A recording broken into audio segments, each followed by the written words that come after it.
Hey guys, in this video I'm going to show you how to download and install the Coral app on any mobile device. In this case I'm using iPhone, but it's the exact same for Android. So if you're using an iPhone, go to the App Store. For Android devices it's the Google Play Store, and then go down to the bottom right page, the search page, and start typing in Coral. Press search.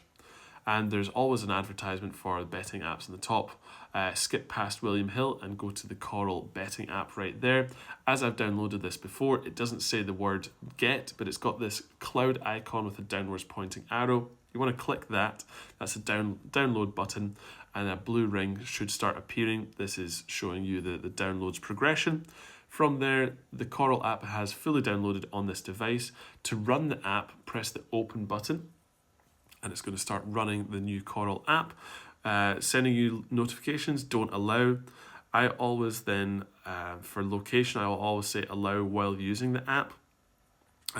Coral notifications, no thanks. And there we have it, guys. This is the Coral app. It's fully successfully downloaded and installed on this device. In the top right, there's the join and log in buttons. Join just means that you've not created your account yet.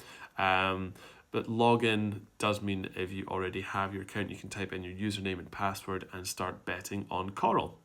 Well guys, this has been another video for the My Tech Mastery YouTube channel. If it's been helpful, please like and subscribe. Thanks.